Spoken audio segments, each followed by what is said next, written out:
All right. So this is a video in relation to the Las Vegas event. Now, I'm not, you know, into the whole conspiracy theory bullshit of false flag, because apparently to these people, it just drives me up the wall that these people think that everything just happens because there's a false flag. Apparently, there's no people with any mental diseases out there that causes them to do irrational actions or violent things like this. But anyway, that's something else. This is more so targeted towards the unsung heroes. So, more or less, I'm pointing out is yes, I feel bad for all the people that this happened to, and it's a total tragedy that this even happened in the first place. Um, but there's also another important part to this that we should make aware of, and that is the medical field. I'll show you a picture here. Um,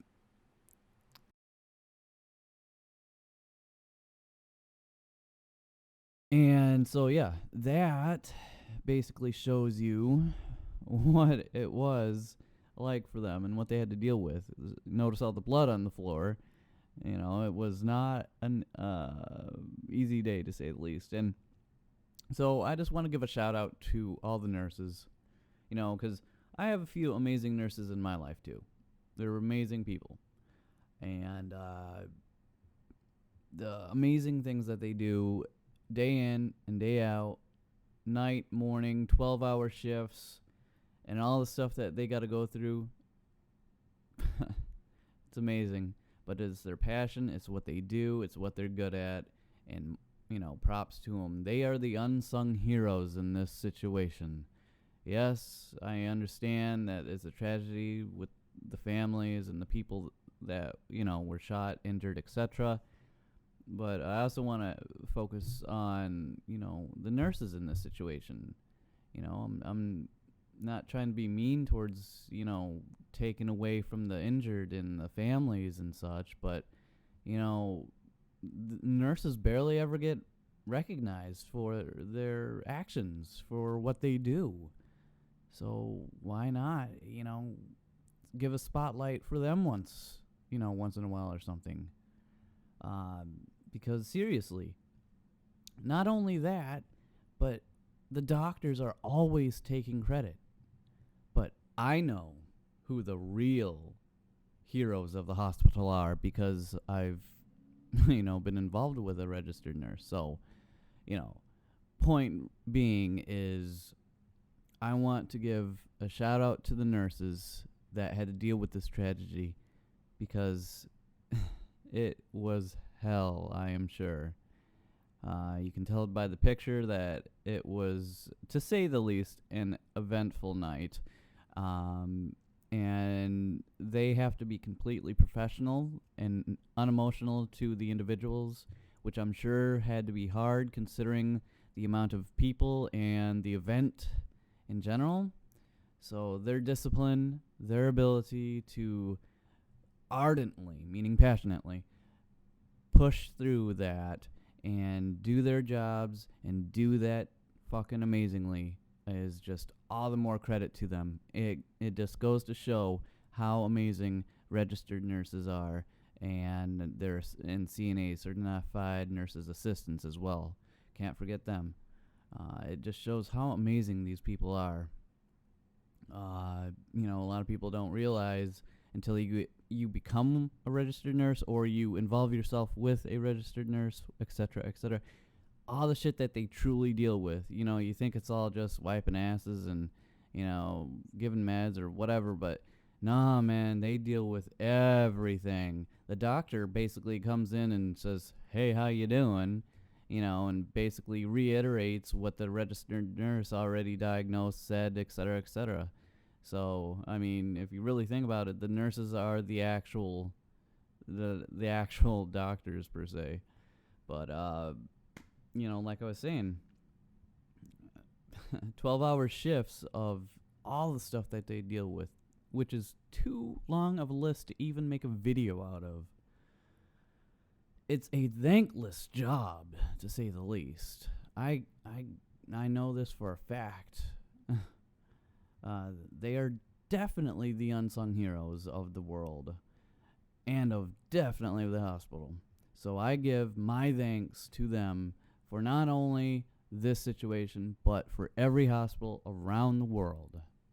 Yes, including Munson Medical Center of Traverse City, Michigan. Thank you.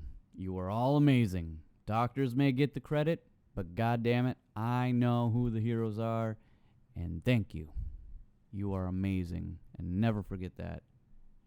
And to the specifically towards the ones that had to deal with this tragedy, you show exactly the personification of what excellence is in the nursing world. Hell yeah.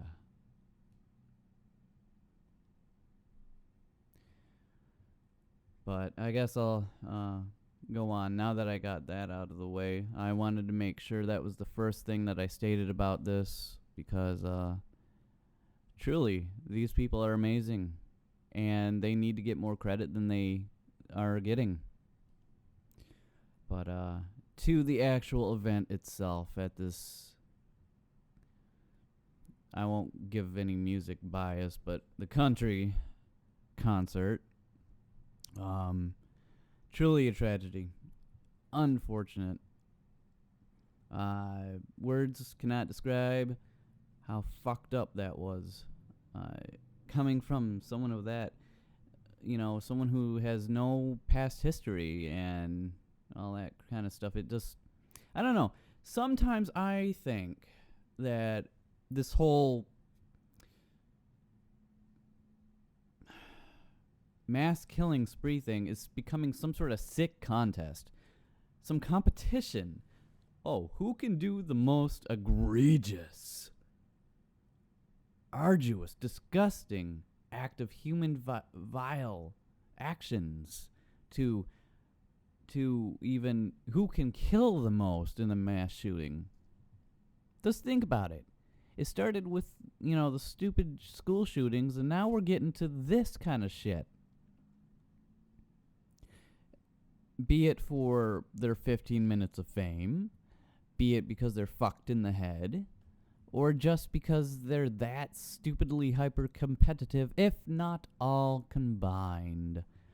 I mean, if you look at the guy and you see his age and so on and so forth, you just kind of wonder to yourself, what in the hell made him decide one day to get up, go to that casino, 32 feet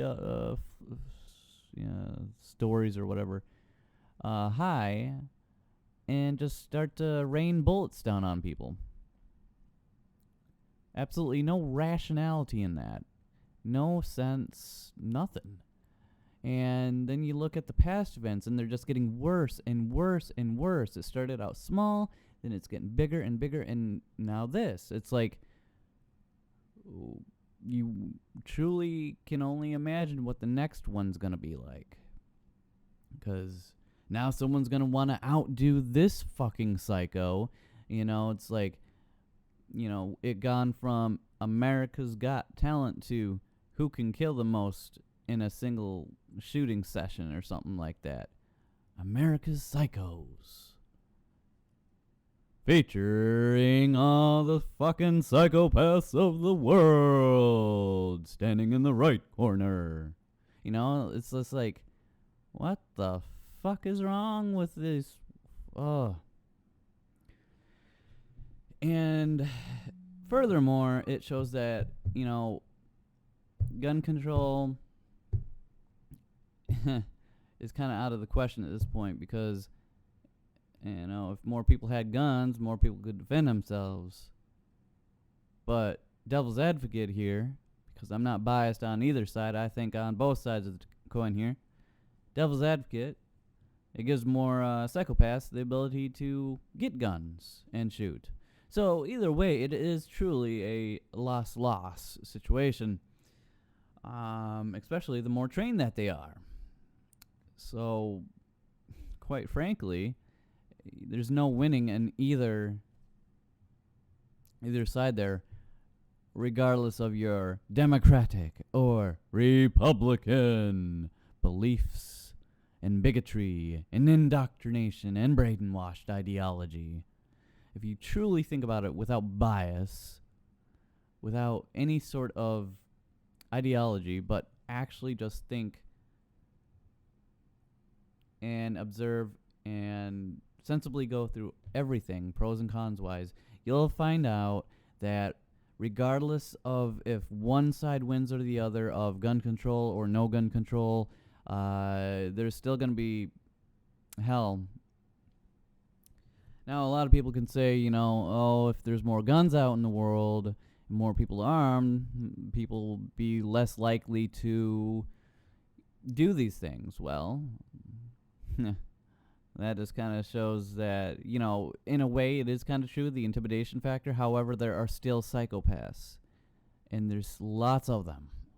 Lots of fucked up people. And these people are not... So, they're not intimidated, I guess, because they're so fucked that they're not even thinking, oh, yeah, someone could shoot me. No, they're just thinking, kill, kill, kill. That's all they're thinking about. They don't give a fuck if they die. Hell, they don't even think they will die for some of the cases because they're so out of touch with the reality. So, I mean, like I said, there's just no winning on either side. It could turn into a full-blown gun shooting contest like Wild Wild West, or it could just be a lot of unarmed, defenseless individuals being shot at. I mean, it just sucks either way. But personally, I guess if I want to put a little personal perspective on this, I would rather be armed than unarmed, to be honest. But yeah, it's whatever. So on the gun control topic that's being widely talked over right now, that's my perspective on that. But I do hope that, the good things can come out of this, that, people can start looking out for each other a little bit better. The security is improved, especially for the Mandalay Bay event areas, and all that good stuff. It's truly a tragedy. This world is becoming so far more disharmonic than I could have ever thought of. Here in Traverse City, it's just kind of stupid bullshit, petty, and just overprivileged bullshit. But out in the world, this shit's getting worse and worse and worse. And it's, I said it was going to back in 2012 and 2011, actually. I was like, this world is going to go down the shitter with, 2 feet in. And it truly has. But even worse, more so than I thought. I said it was going to get disharmonic. I knew it was going to get disharmonic. But not this badly, this quickly. The escalation, went from this to that. Just almost straight fucking up from what I even thought. So it's just one of those things where it kind of makes you wonder how much worse things are going to get in the years to come. I mean, if we're already this fucked up, what are we going to be like 30 years from now? 50 years from now? It's like, whoa. It really makes you think. Makes you worry a little bit, too. Makes you a little bit more self-conscious when you go outside. It's like, who's going to shoot me today, Especially if you're someone with anxiety. You're going to be thinking, because people with anxiety, they pick up on every little cue, every little movement, every subtle little thing, and they're going to overthink it. It's just making it worse for people with anxiety, especially in Las Vegas right now. So, mental health, again, takes a major hit. Gives you something to think about, I guess. We definitely got to get this shit under control, or it's just going to get into chaos mode, I guess is the best way to say it. Makes me really, really, really just feel bad for the future. What are we doing to ourselves, and why are we letting this get so bad? What is causing this? Well, I guess until next time.